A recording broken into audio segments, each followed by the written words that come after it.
Welcome all mutants to today's unboxing, which is My First Love and Emma Frost.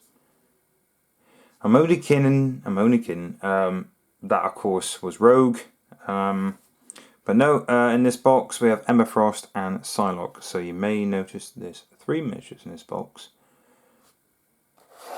And why is that? Because Emma Frost has 2 forms.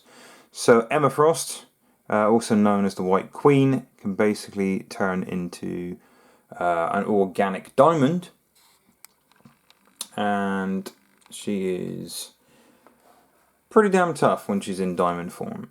So she has 2 models to represent this in the game, and I have no idea how to paint the diamond form. I was thinking about maybe cutting out a few sections and resin casting possibly her head, making a blue stuff cast and then clear resin in there with a bit of UV, like Green Stuff World's got really good UV, maybe, because I have no idea how to paint ice, which brings me to the next thing, Iceman, when it comes out. What the hell? Anyway, moving swiftly on. So yeah, Emma Frost, also known as the White Queen, has progressed from a critical member of the Hellfire Club to an X-Men opponent, to one of her team's most valuable members and leaders. So Frost basically is kind of like a mini Jean Grey, but then she can also turn her body into like a translucent, nearly invulnerable state. So yes, she's a critical member of the Hellfire Club. She isn't always nice. She's a bit of a stuck-up bee. But Psylocke is a total badass. So if you've seen the Age of Apocalypse film, you'll see that she becomes one of the 4 horsemen. She hasn't always been on the side of, true good, quote unquote, I guess. But she's worked with the X-Men before. She's been a bit of a lone wolf before. Her and Wolverine have been at each other's throats a few times. She doesn't play massively nicely with others, but she is so cool. So she's basically an assassin, but she has psychic blades coming out of her fists, which is flipping awesome. Yeah, she is just a total badass. So there's a bit of the blurb there if you guys want to read it. And inside this box you have an Emma Frost in diamond form, a normal Emma Frost, a Psylocke, 3 bases, which you know by now you'll probably get more bases, 3 character stat cards, and 6 team tactics cards. So let's get into the box. So what do we get in the box? We have a very nice Psylocke. So focus. Look at those lovely legs. So it doesn't look massively overcomplicated, and I do quite like the scenic base. So she's standing on well, possibly a sentinel has been mashed up there. But yeah, she's got her katana, and then she's got like her psychic dagger there as well. So yeah, she looks pretty cool. I didn't think she was too fiddly, but now I've just noticed that she's got her belt, I guess you would call it there. But yeah, the detail on the Marvel miniatures really is starting to come out now. The faces are okay. They could possibly be a little bit crisper, but they are pretty good these days. That's not bad. So it's not massively fiddly. And then on the other sprue you have both forms of Emma Frost. So you've got the Hellfire Club inner circle. It looks like that's been cracked in half, and that's where she'll stand. In her little corset. I've got one just like it. But yeah, no clear resin. She looks fairly similar. She's wearing the same outfit. You couldn't tell which one was which really. It's just a slightly different pose. So she's got one pose where she's got her arms in the air like a cheerleader, and another one when she's in her mystic form and she's got one hand to her temple. So cheerleader form, hand, two fingers to the temple. Maybe she's suffering from a migraine. But yeah, pretty good detail. Do like the fancy bases. Speaking of bases, nice segue there, Ross. They said 3 bases. They always give you more. So 4 bases to choose from. And yeah, I mean, they've got quite nice scenic bases. They pop on top of this. Or I suppose you could just stick them directly onto these bases or make your own bases. But yeah, even the bases have a fair bit of detail on. And don't forget, you've got your crushed can there and a cup, or sometimes you get a bottle as well, which is pretty nice. With the destructions these days, you'll find that it's just basically a QR code, which takes you straight to the destructions and how to build. Now, I don't know why they really do that, because surely with a QR code, you don't really need a piece of paper. The idea is they're saving this piece of paper, giving you a QR code, but it's on this piece of paper. So if you're going to give us a bit of paper, why not have the instructions on there? Okay, so we'll start with Emma Frost, shall we? So Emma Frost, her normal form, not injured, nice and healthy. So 2 physical defense, 3 energy, and 5 mystic, because after all, this is the mystic side of her. So she has 6 health, she cost 4, she's a size 2, and a movement of medium. So she has a psychic spike, which is range 4, and it's 5 dice and strength. It is psychic, which is always nice.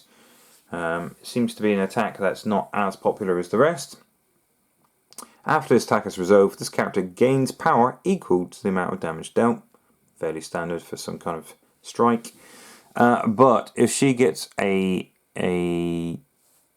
wild and a hit, she has bend will, poor will. After this attack is resolved, this character may advance the target small, which is pretty nice. So pushing people away is always good. Throw them away is even better.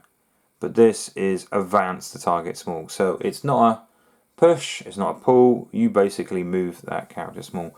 Obviously it works better with bigger base models because it's small off of their base. That's pretty good. That's not bad. With 5 dice, the odds of getting a wild and a hit are okay.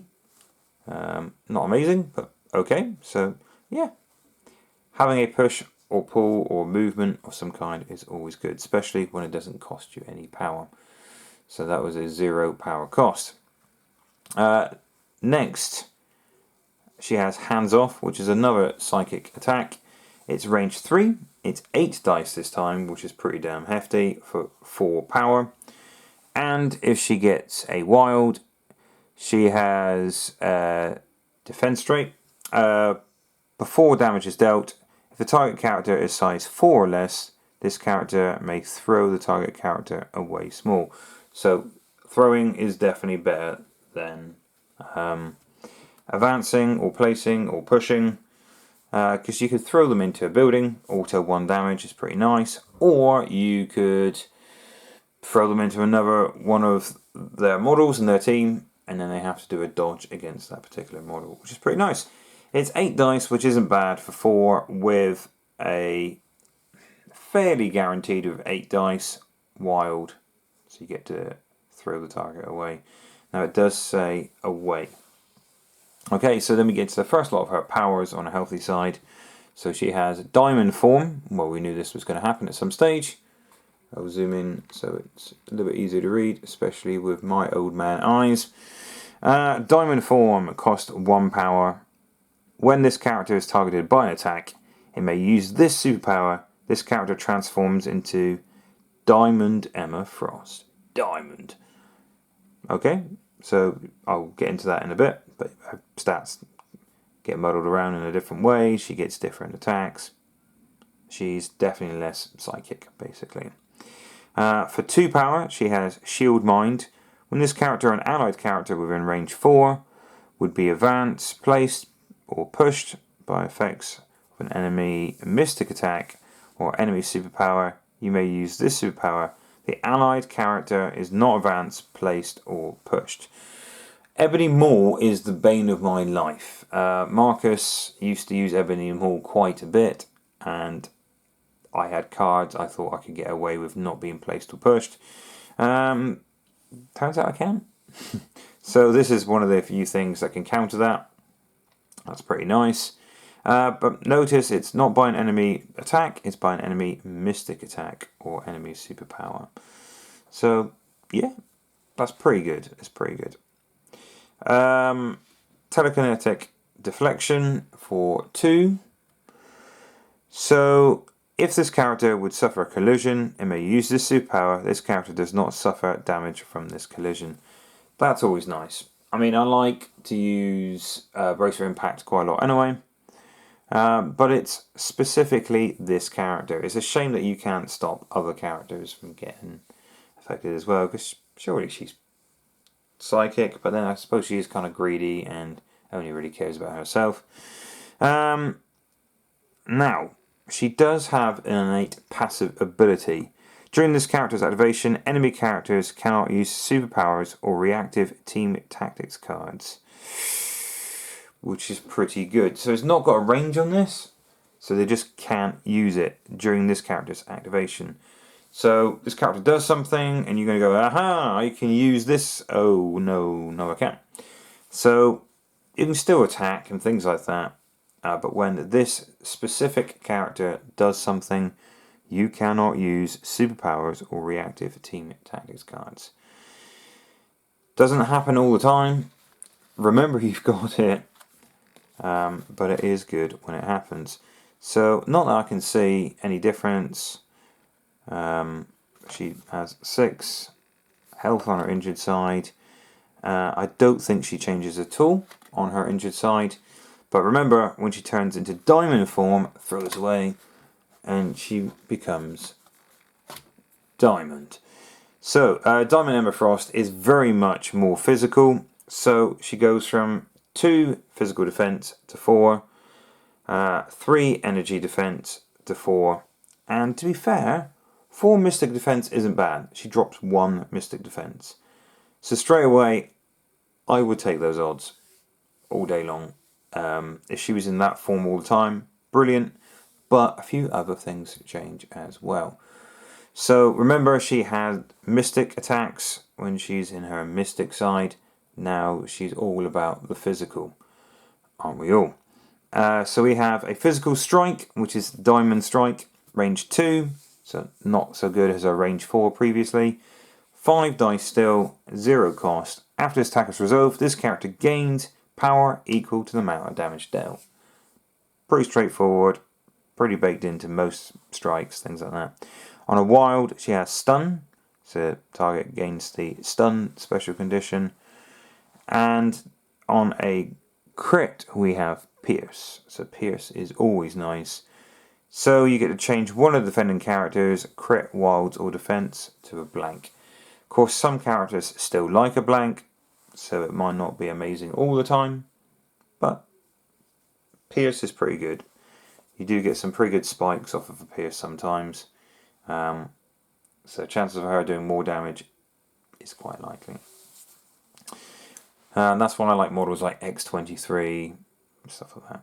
So Pierce is always a good all-rounder. Next we have her next physical attack, which is Shatter. It is an area of 2, which means you measure from the base in a 360 direction. It's 7 dice, and it does cost a whopping 6 power. So it's not going to happen every round, that's for sure. Once again has Pierce on a crit. But after all attacks are resolved, this character may transform into Emma Frost normal. So I wouldn't use it if you're attacking one model.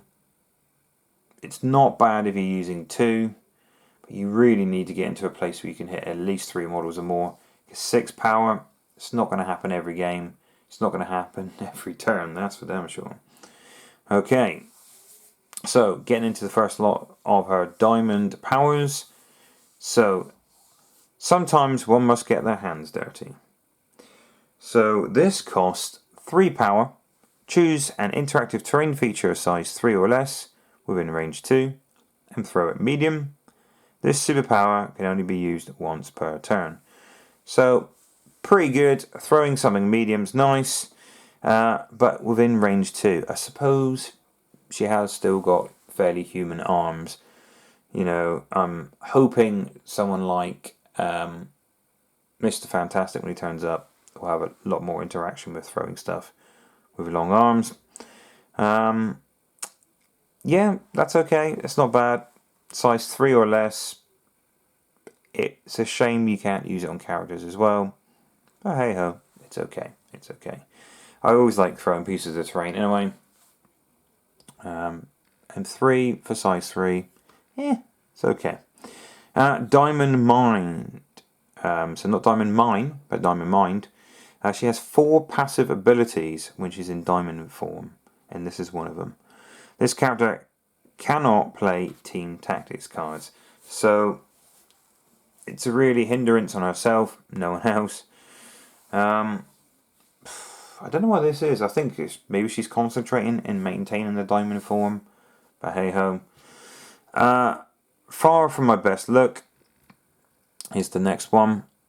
If this character begins his activation as Emma Frost Diamond, at the end of his activation, it transforms into Emma Frost Normal. So it's not must, it has to. So, you know, you really got to try to remember that. Even though it's right in front of you, she has got a lot of rules. Next we have Psychic Immunity. This character cannot be pushed or advanced as a result of mystic attacks or superpowers.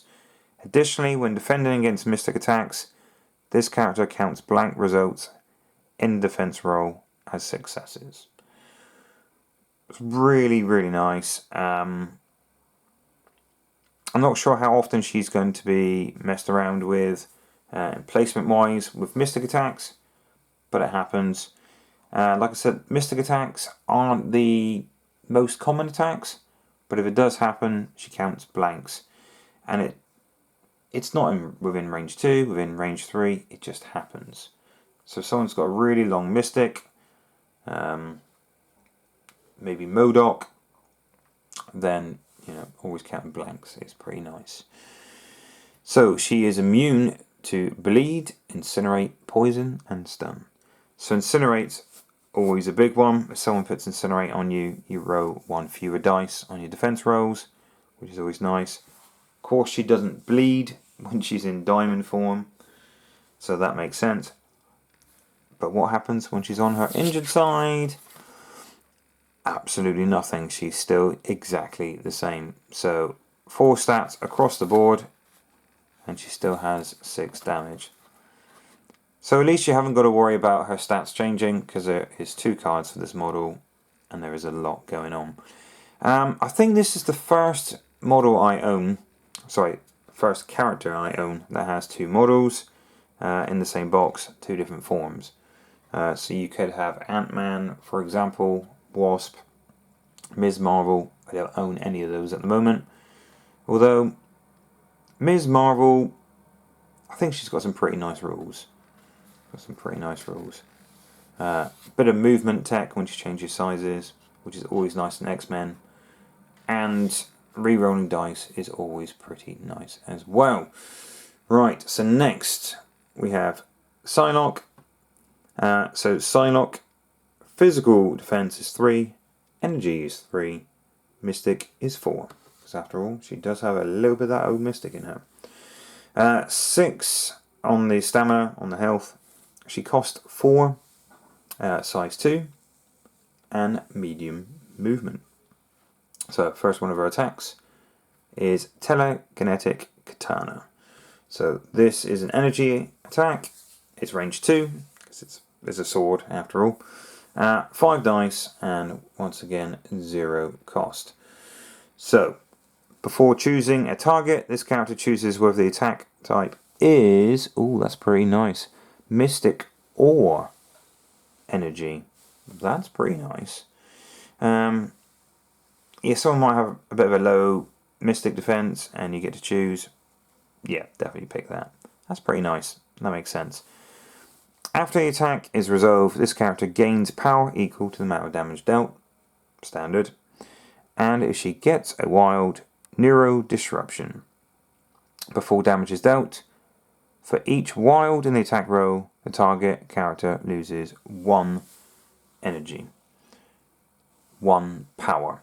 So, it's not sapping, it just makes them lose it. So it's a nice little bonus.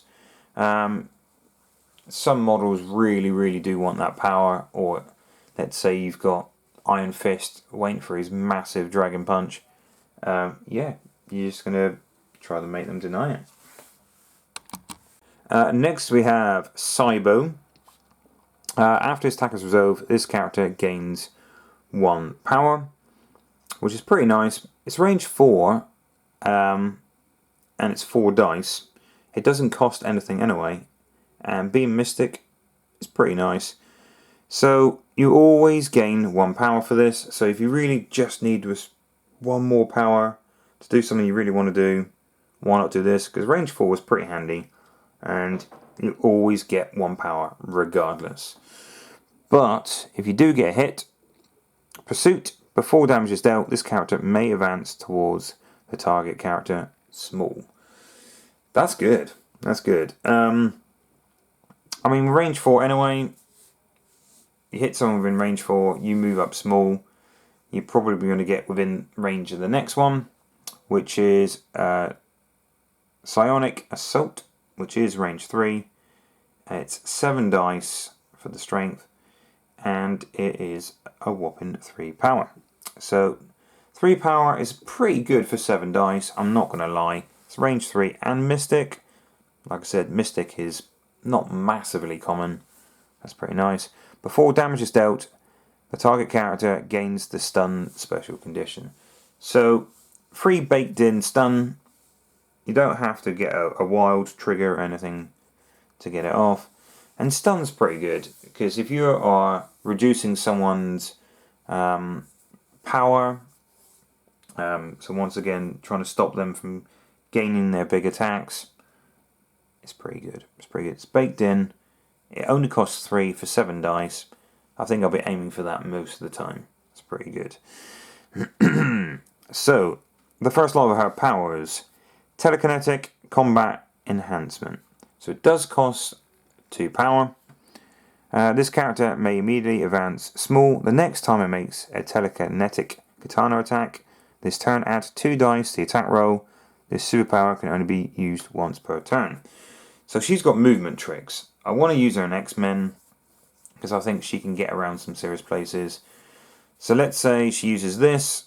She moves. If she really needs to do some damage, she's going to get 2 extra dice on her telekinetic katana.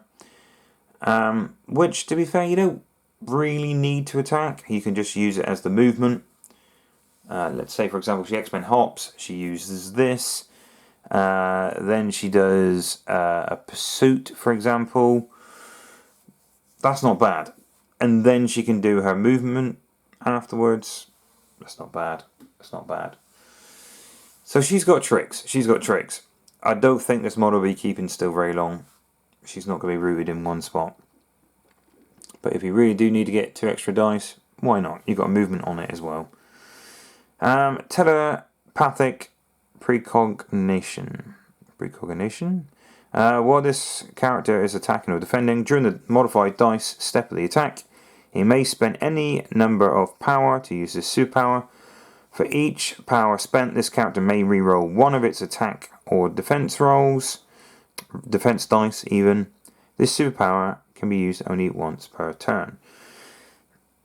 that's pretty nice. So if you really need to bust someone's chops, let's say you're using the Psionic Assault, you've got 7 dice going in, you've got, I know you spent 3 power and you still got a couple more power on you, you can reroll some dice. That's always nice. Or if you really need to stay alive because you've got an objective, then yeah, use it. Could come in handy. And then she has 2 passive abilities. Martial Artist. When this character is defending against physical or energy attacks targeted from within 2, this character counts blanks. That's always nice. Martial Artist has been used on a few characters before. I believe, off the top of my head, Black Widow or Mystique. And she also has Stealth, so cannot be targeted outside of range 3. So the sweet spot to beat her up would be inside 3 but outside of 2, because then she'll be counting blanks, which once again Mystique and Black Widow both have those last 2 abilities, so they work really well together as well. So you really want to get them in the sweet spot, or there's a chance that you're going to be getting some blanks, making her a bit more hardy. So when she gets injured, she does lose 1 health. But she's still looking pretty good. Nothing's changed. And she doesn't look that beaten up. Some of the characters look extremely beaten up on their injured side. So nothing changes other than she loses 1 health on her injured side. I think that's pretty good. It's a really nice looking model. She was just cool in the comics. I do like the whole lone wolf kind of thing sometimes. She's definitely got movement tech. I like the fact she's got psychic attacks, because I don't get a lot of that. I do play X-Men quite a bit, but Jean is quite expensive. And in my opinion, Jean is not massively survivable. So yes, I do have someone with psychic powers in X-Men, but I think I'll be running Psylocke instead. 1 point cheaper, probably a bit more survivable, definitely has the movement tech. Okay, so next thing is we'll get into the team tactics cards. So we have Grievous Wounds. Unaffiliated, reactive. During a character's activation, when it targets an enemy character with an attack, it may spend 1 power to play this card. If the target character is dealt damage by this attack, cannot have damage removed from this activation phase, which is pretty good. It's pretty good. So, like you can see in the picture, she's beating the snot out of Sabretooth. If Sabretooth has a card, which we all know he's got, that can negate any damage or stop any removal of wounds, yeah, that's pretty good. So, doesn't work in every situation, but if you really have to, and especially if you know who you're going against, definitely use that. Nice artwork though.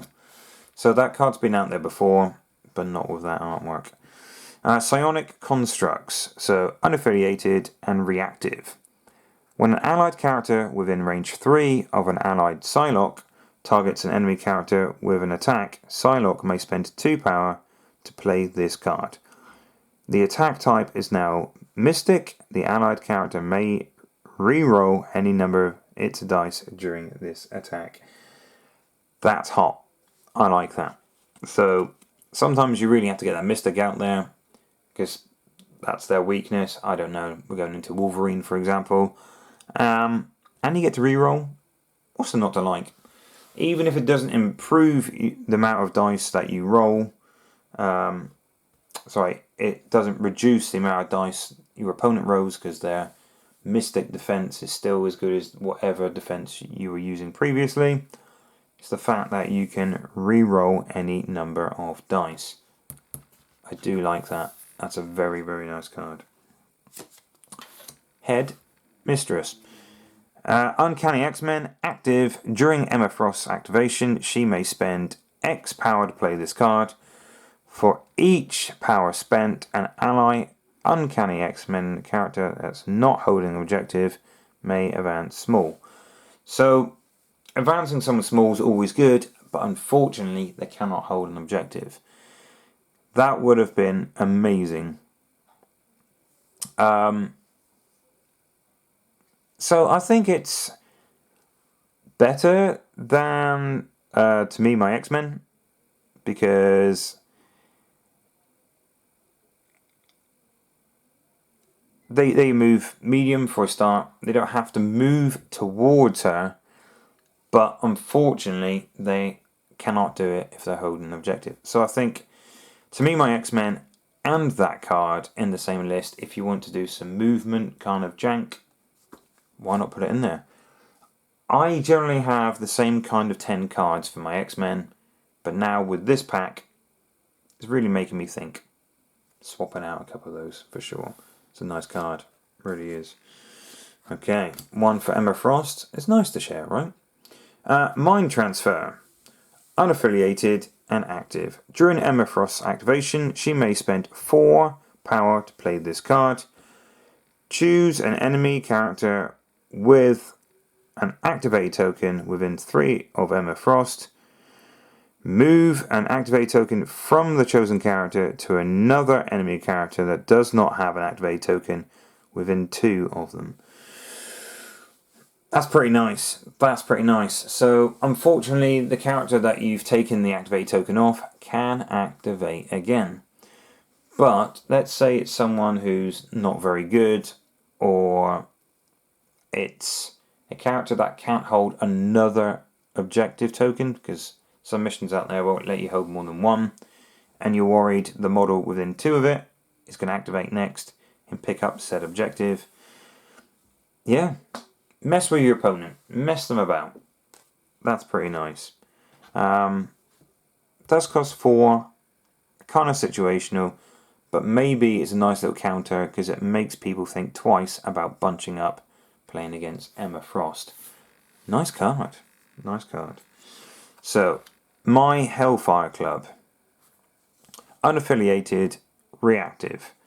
When this card is included in your squad, if your squad is unaffiliated and includes an Emma Frost, and this card, you may play this card. Okay.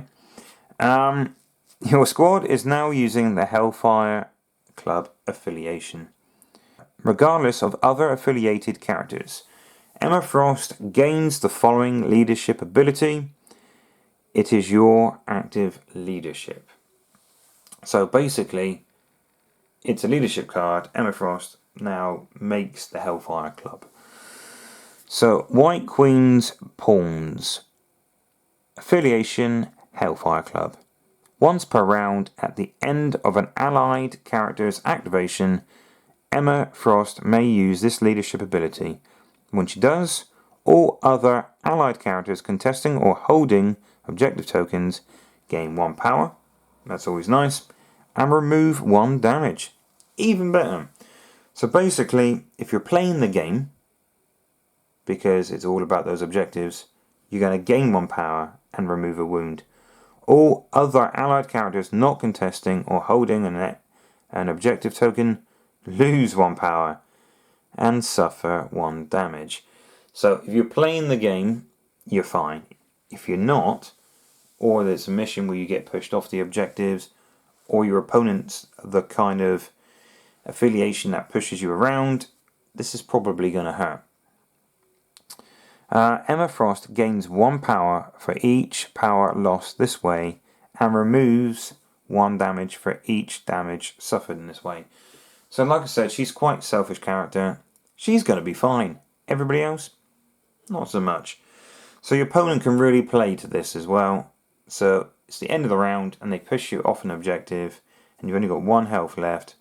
Boom, you suffer a damage. I'm not sure that I'm going to be using that affiliation, because certain lists like Web Wires throwing you around, pushing off objectives, could really start damaging you.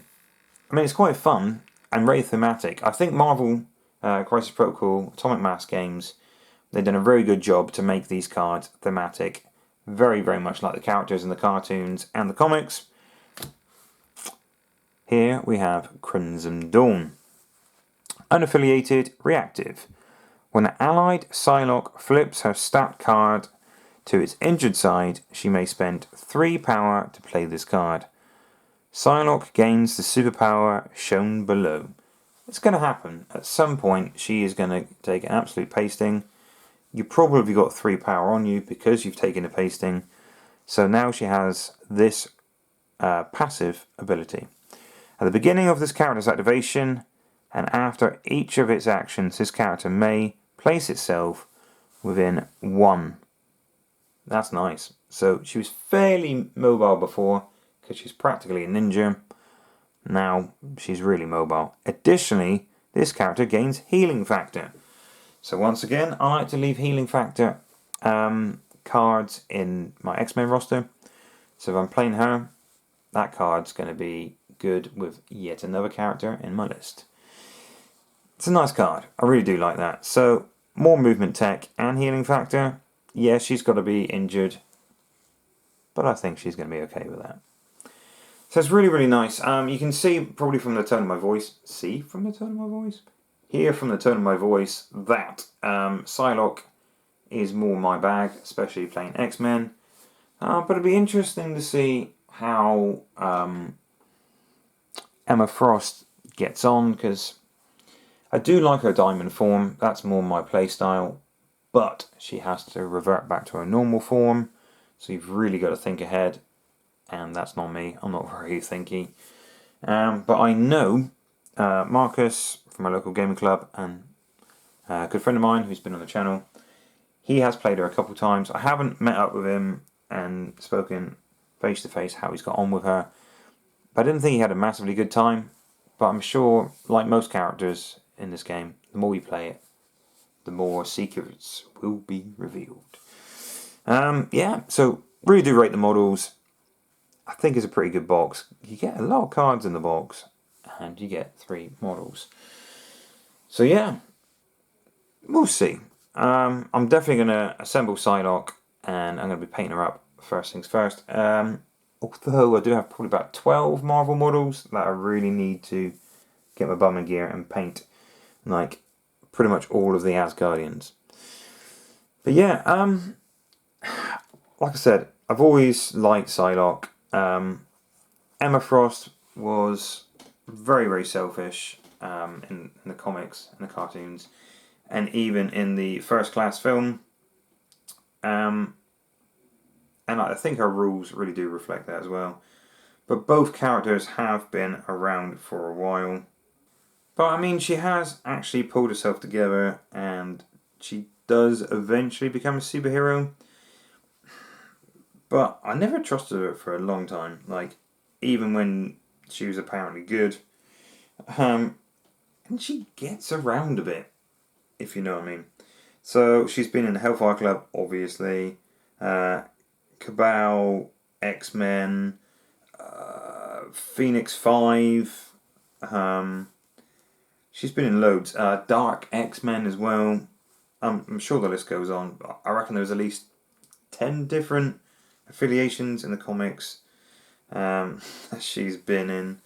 But yeah, apparently she was a good person, like, at the end of her career.